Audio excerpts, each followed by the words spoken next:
Yafuaso Mr. No. You see, I had the national organizer, no, so can be. Also can be. You see, that is what makes it more sad. Ben, but Momwame, Mia, regional organizer of NPP. Akuma FM 87.9. Nana B. National organizer.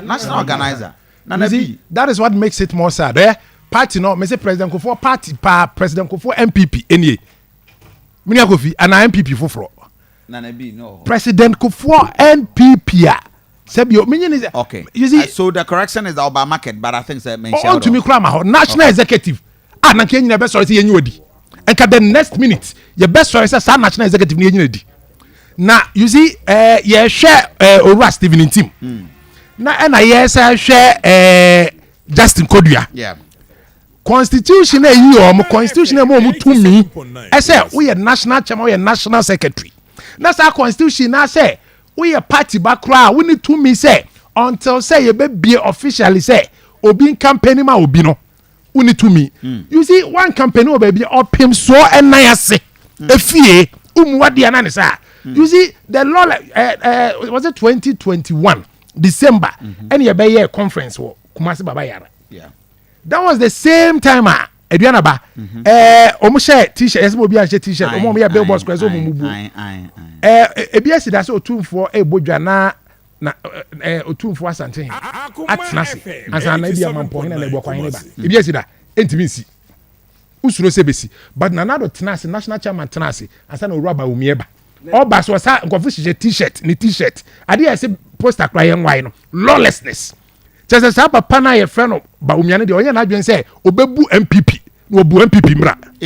Yes, I see. Onye na adwen say obebu ode ani die be MPP no ode ani die ma ne mra. And na 87 ignorant members of parliament. Edu na chie and o say make statements. I say you ba say be time na when your national secretary say mo bi anya campaign until nomination is open.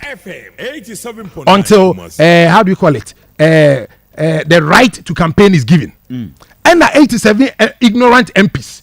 To me, I don't know what their motivation was. Minim dia ye de ma or more. Minim dia omunya ye. Minim dia promising or more.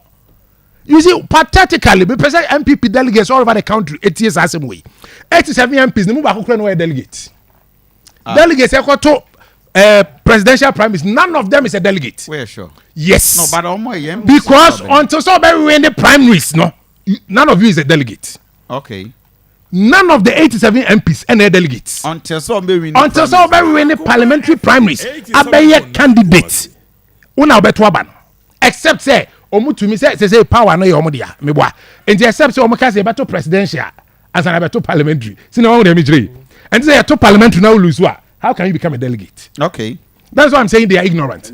If you are not ignorant, why would you stick out your neck with a recourse to finding out say how you